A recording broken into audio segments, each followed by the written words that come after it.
الحمدللہ والصلاة والسلام علی رسول اللہ وعلی آلہ واصحابہ ومن والہ فاعوذ باللہ السمیع العلیم من الشیطان الرجیم بسم اللہ الرحمن الرحیم لئن شکرتم لأزیدنکم ولئن کفرتم ان عذابی لشدید وعن ابی ہریرہ رضی اللہ تعالی عنہ قال قال رسول اللہ صلی اللہ علیہ وسلم انظروا الى من هو اسفل منکم ولا تنظروا الى من هو فوقکم فهو اجدر الا تزدروا نعمت اللہ علیکم متفق علیہ۔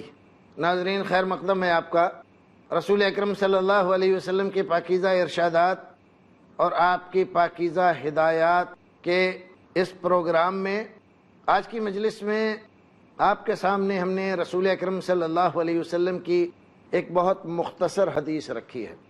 اس حدیث کے روایت کرنے والے ہیں حضرت ابو ہریرہ رضی اللہ تعالیٰ عنہ، اور اس حدیث کو ذکر کیا ہے حضرت امام بخاری اور امام مسلم اور دیگر محدثین کرام نے اپنی اپنی کتابوں میں۔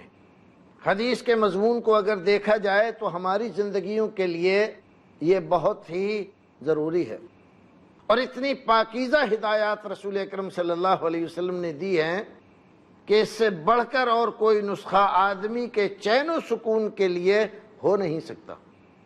یہ دنیا ہے، اور اس دنیا میں انسان ہزاروں مشکلات اور پریشانیوں سے گزرتا ہے۔ ان ہزاروں مشکلات اور پریشانیوں کا حل رسول اکرم صلی اللہ علیہ وسلم نے اپنے اس ارشاد میں بہت ہی آسان طریقے سے نکال دیا۔ دنیا میں انسان کبھی اس بات سے پریشان ہوتا ہے کہ اللہ رب العزت نے اس کو مال نہیں دیا، کبھی اس بات سے کہ اللہ رب العزت نے اس کو تندرستی نہیں دی، اور کبھی اس بات سے بھی پریشان ہوتا ہے کہ اللہ رب العزت نے اسے عقل و سمجھ اور دانائی عطا نہیں فرمائی جو دوسروں کے پاس ہے، اور کبھی اس بات سے بھی پریشان ہو جاتا ہے کہ جو وسائل زندگی کے دوسروں کے پاس ہیں اللہ رب العزت نے ان سے اس کو محروم کر دیا، اور یہی چیزیں زندگی بھر اس کو پریشان کرتی رہتی ہیں، اس کو ٹینشن میں مبتلا رکھتی ہے۔ ایک آدمی اگر چاہتا ہے کہ چھٹکارا مل جائے اس کو ان پریشانیوں سے، جو پریشانیاں زندگی بھر اس کے ساتھ لگی رہتی ہیں، اگر وہ چاہتا ہے کہ اس کے لیے کوئی نسخہ فراہم کیا جائے تو رسول اکرم صلی اللہ علیہ وسلم کی اس حدیث میں اس کو ایک نسخہ دیا گیا ہے۔ ناظرین، ایک بات تو ہم خوب اچھی طرح جانتے ہیں کہ انسانی زندگی صبر اور شکر ان دو کے درمیان جب رہتی ہے تو دنیا بھی اچھی طرح گزر جاتی ہے اور آخرت میں بھی گزارا اچھا ہو جائے گا۔ لیکن ان دو چیزوں سے اگر آدمی دور ہو جاتا ہے، زندگی میں اس کے پاس صبر نہیں ہے تو پھر شکر بھی نہیں۔ تو یہاں صبر نہیں ہے، بے چین رہتا ہے، پریشان رہتا ہے، ٹینشن میں لگا رہتا ہے، قیامت کے دن بھی اس کی زندگی ایسی ہی پریشانیوں سے گزرے گی اور اجیرن رہے گا۔ کون انسان ہے جو دنیا میں یہ کہے کہ اسے کسی چیز کی ضرورت نہیں ہے؟ بڑے سے بڑے بادشاہ بھی بہت ساری ضرورتیں ایسی رکھتا ہے جس کے لیے وہ ہمیشہ تمنا کرتا رہتا ہے، اور انسان کی زندگی تمناؤں اور آرزوؤں میں ایسی گزرتی ہے کہ غالب نے کہا ہزاروں خواہشیں ایسی کہ ہر خواہش پہ دم نکلے، ہزاروں خواہشیں ایسی کہ ہر خواہش پہ دم نکلے، بہت نکلے میرے ارمان لیکن پھر بھی کم نکلے۔ ہزاروں خواہشیں انسان رکھتا ہے، پوری ہوتی رہتی ہیں خواہشیں، لیکن پیدا بھی نئی ہوتی رہتی ہیں۔ ایک خواہش پوری نہیں ہوتی ہے کہ اتنے میں دوسری پیدا ہو جاتی ہے۔ مسلم رحمۃ اللہ علیہ فرماتے ہیں کہ آدمی لاچار جب ہوتا ہے مارے بھوک کے، اولاً کہتا ہے یار اب مجھ کو کھانا چاہیے، اور پیٹ دونوں وقت جب بھرنے لگا آرام سے، پھر لگا کہنے کہ مجھ کو بالا کھانا چاہیے، بالا کھانے پر لگا سونے تو اب لایا ہے بس ایک ٹکڑا میں جبیں سے گھر بسانا چاہیے، اور یہ بھی جب پوری ہوئی اس کی یہ دل کی مراد، پھر لگا کہنے کہ مجھ کو ایک بچہ چاہیے۔ الغرض بھرتا نہیں ہرگز کبھی شکم حریص، اس شکیم حرص سے خود کو بچانا چاہیے۔ آدمی کی تمنائیں اور آرزویں کبھی ایسا نہیں ہوتا کہ ختم ہو جائے۔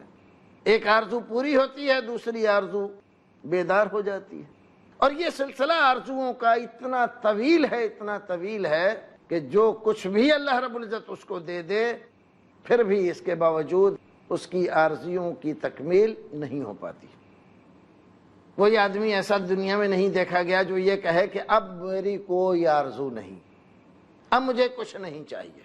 ہمیشہ آرزوئیں، تمنائیں، آشائیں انسان کا پیچھا کرتی رہتی ہے۔ جتنا بھاگتا ہے آرزوؤں کے پیچھے اتنا ہی زیادہ پریشان ہوتا ہے۔ جب تک اس کو سیمت نہ کرے، کنٹرول نہ کرے، اور اپنی ضرورتوں پر جب تک قدغن نہ لگائے، رکاوٹ کھڑی نہ کرے، تب تک انسان کی زندگی سکون سے نہیں گزرتی۔ اس حدیث میں رسول اکرم صلی اللہ علیہ وسلم نے ایک طریقہ بتلایا، انسان کیسے دنیا میں خوش رہ سکتا ہے۔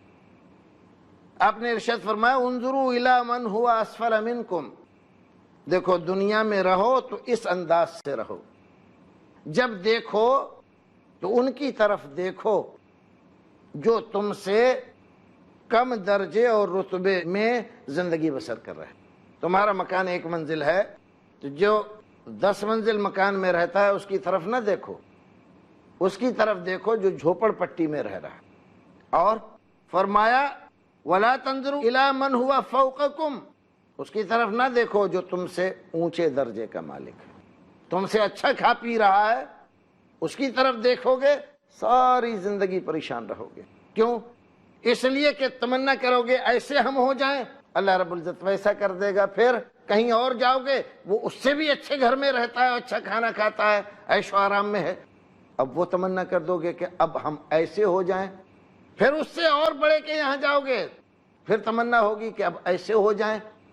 آدمی کے پاس جب پیسہ نہیں ہوتا ہے تو کہتا ہے کاش 100 روپے ہی ہوتے میرے پاس، اللہ رب العزت 100 روپے دے دیتا ہے۔ 100 روپے جب مل جاتے ہیں تو اوپر والوں کو دیکھنے لگتا ہے، کہتا ہے ارے لوگ تو کروڑوں پتی ہیں، کاش ہم 1000 پتی ہی ہوتے، تو اللہ رب العزت 1000 دے دیتا ہے اس کو۔ اب 1000 پر بھی خوش نہیں ہوتا، کہتا ہے ارے بھائی کیا ہے، ہم تو 1000 پتی ہیں، لوگ لاکھوں پتی ہے، تو اللہ رب العزت لاکھوں دے دیتا ہے اس کو۔ لاکھ دے دیا پھر بھی خوش نہیں ہے، کہہ رہا ہے لوگ کروڑ پتی ہے۔ جتنا بڑھتا جاتا ہے اتنا ہی اس سے اوپر والے کو دیکھ کر ہمیشہ پریشان رہتا ہے، اپنے آپ کو گھٹیا سمجھتا، اپنے آپ کو ساری زندگی مصیبت اور پریشانی میں بنائے رکھتا ہے، کبھی خوش نہیں ہوتا۔ اللہ رب العزت کا کبھی شکریہ ادا کرنا اس کو نصیب نہیں ہوتا۔ ارے میاں کیا دیا ہے اللہ رب العزت نے، کیا ہے بھائی ہمارے پاس، یہ دیکھو معمولی سا گھر ہے، معمولی سی سروس ہے، اور بھائی موٹا جھوٹا کھاتے ہیں، دال دلیے سے گزارا ہو رہا ہے، اور بھائی لوگوں کو کیا ہے، دیکھو تو کیا کیا لوگ کھا رہے ہیں، کیسے کیسے رہ رہے ہیں۔ یہ تمام دیکھ دیکھ کر ہمیشہ کڑھتا رہتا ہے، اپنے آپ کو پریشان رکھتا ہے، یہ ہو جائے وہ ہو جائے۔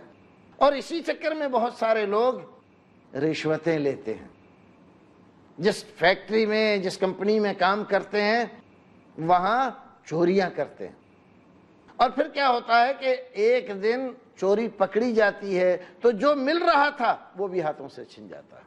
آج دیکھو نا ہمارے ملک میں بڑے سے بڑا نیتا بڑے سے بڑے گھوٹالے میں گرفتار ہے۔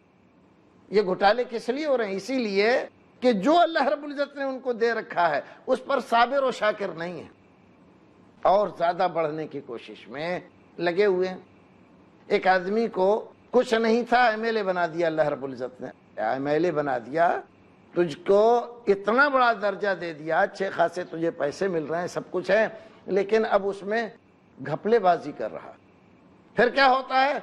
شکر نعمت تو کی نہیں، کہہ رہا یار ایم پی بن جاؤں، اب اس کے لیے ایم پی کا الیکشن لڑنا ہے، اس کے لیے پیسہ بہت چاہیے، تو اب ناجائز طریقے سے پیسہ اکٹھا کر رہا ہے۔ سرکاری فنڈ سے پیسہ اس کو ملا کہ غریبوں میں بانٹ دیا جائے، سب خرد برد کر کے سب اپنے بینک کھاتے میں ڈال دیا۔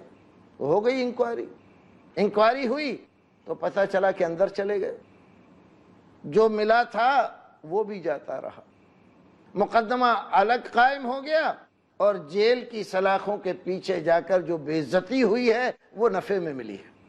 لیکن انسان ہے، دیکھ رہا ہے، سن رہا ہے، جانچ رہا ہے، لیکن اس کے باوجود بھی اپنے آپ کو سنبھالنے کی کوشش نہیں کرتا۔ ناظرین، یہاں ہم رکیں گے ایک مختصر وقفے کے لیے، بریک کے بعد پھر ملتے ہیں اسی موضوع کے تحت۔ تب تک کے لیے اللہ حافظ۔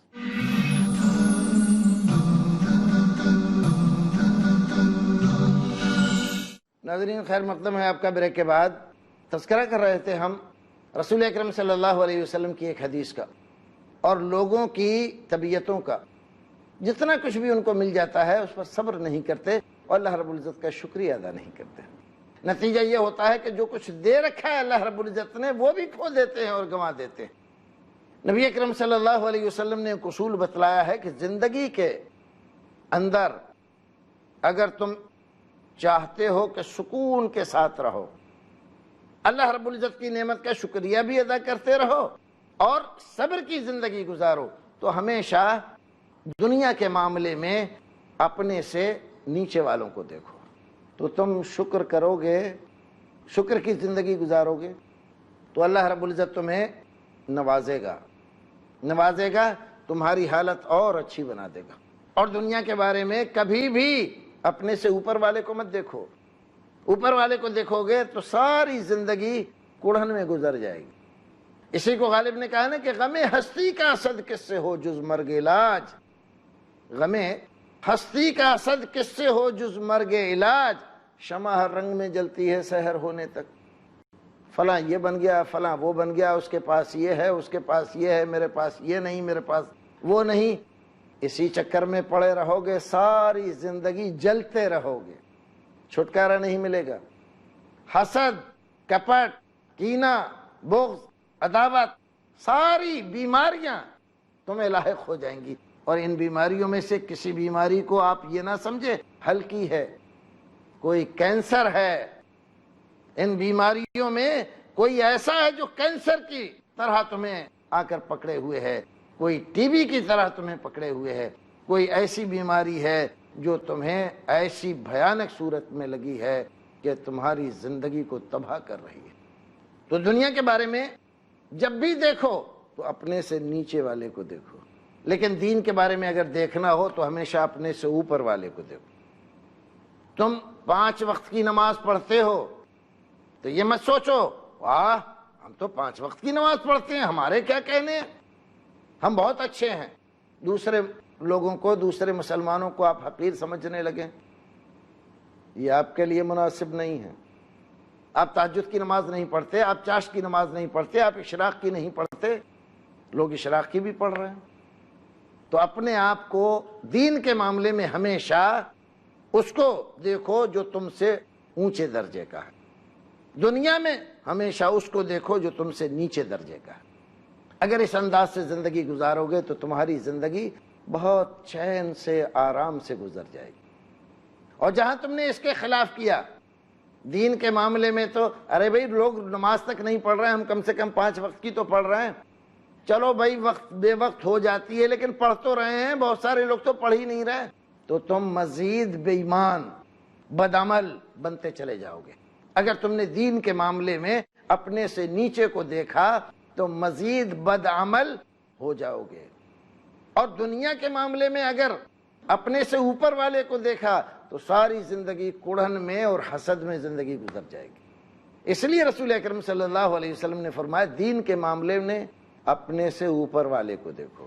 تم رمضان کے روزے رکھتے ہو، کچھ لوگ ایسے ہیں جو محرم کے بھی روزے رکھتے ہیں، جو ذی الحجہ کے روزے بھی رکھتے ہیں، جو عرفہ کا روزے بھی رکھتے ہیں، جو نفلی روزے بھی رکھتے ہیں، تو ان کے مقابلے میں تو تم کم ہو، تو اپنے آپ کو بڑھانے کی کوشش کرو۔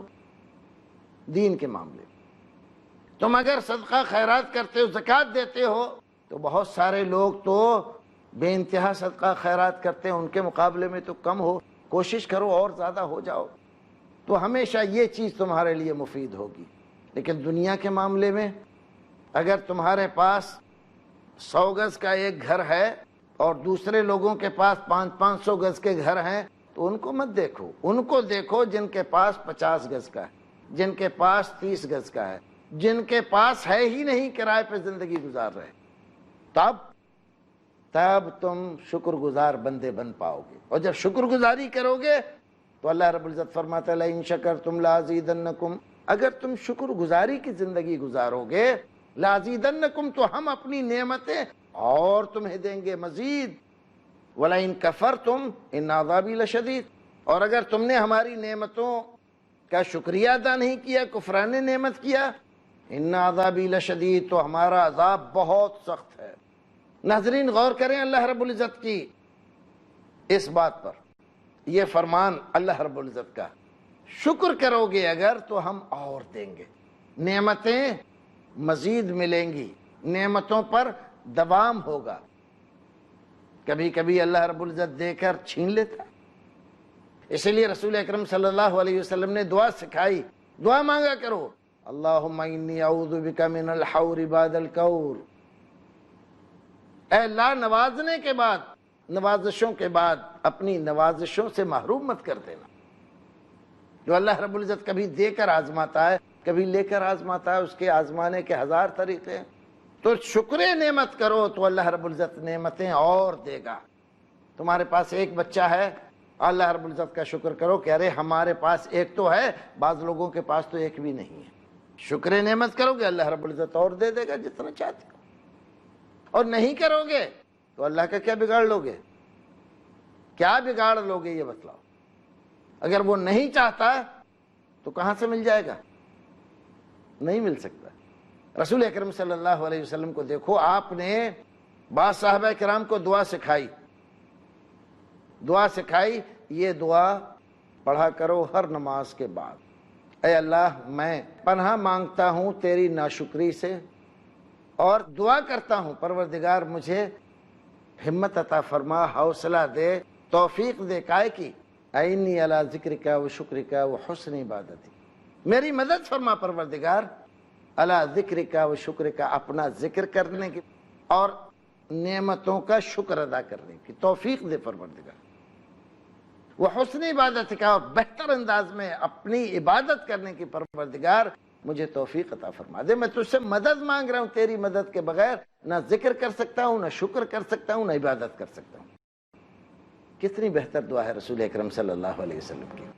شیخ سعدی علیہ الرحمہ، مصلح الدین شادی شیرازی، گلستان اور بوستان کے مصنف، بہت مشہور ہیں، سارے لوگ جانتے ہیں۔ انہوں نے بوستان میں لکھا ہے کہ ایک بار ایک سفر میں ایسا ہوا کہ ڈاکوؤں نے سب کچھ چھین لیا جو میرے پاس تھا، بڑے تحفے تحائف بڑے بڑے بادشاہوں نے مجھے دیے تھے، بہت پیسہ تھا، ساز و سامان تھا، پورا قافلہ تھا میرا، سب چھین لیا۔ تو میں بہت شکایت کر رہا تھا اللہ رب العزت کی کہ اللہ کیسی بری حالت میں پہنچ گیا ہوں، یہاں تک کہ ظالموں نے جوتی تک ان کی چھین لی تھی۔ تو پیدل چلتے ہوئے چلتے چلتے دمشق پہنچے، تو دمشق میں کوئی یار دوست تھا نہیں، اس لیے جامع مسجد کا قصد کیا کہ دمشق کی جامع مسجد میں پہنچے۔ دمشق کی جامع مسجد میں گئے اور دماغ میں یہی تھا کہ اللہ رب العزت نے مجھے کیسا آزمائش میں ڈالا ہے کہ میرے پاس پہننے کے لیے جوتی بھی نہیں ہے، پیروں میں چھالے پڑ گئے ہیں۔ اللہ رب العزت کی شکایت کا یہ مضمون دماغ میں ڈول رہا ہے۔ جب جامع مسجد پہنچے دمشق کی تو وہاں پر چڑھنے لگے سیڑھیاں مسجد میں اندر جانے کے لیے، تو ایک سیڑھی پر ایک آدمی کو بیٹھا ہوا دیکھا، اس کے دونوں پیر نہیں۔ عالم تھے، فاضل تھے، مفکر تھے، مدبر تھے۔ جب دیکھا اس کو تو فوراً گئے اور سجدے میں گر گئے کہ اللہ تیرا بہت کرم ہے، بڑا احسان ہے تیرا میرے اوپر، جتنی نعمتیں تو نے مجھے دی ہیں پروردگار شاید کسی کو دی ہیں، میرے پاس پیر تو سلامت ہیں، اگرچہ جوتیاں نہیں ہیں، پیر تو ہیں اگرچہ چھالے پڑے ہوئے ہیں اس میں، لیکن اللہ تیرے ایسے بندے بھی ہیں جن کے پیر ہی نہیں ہیں۔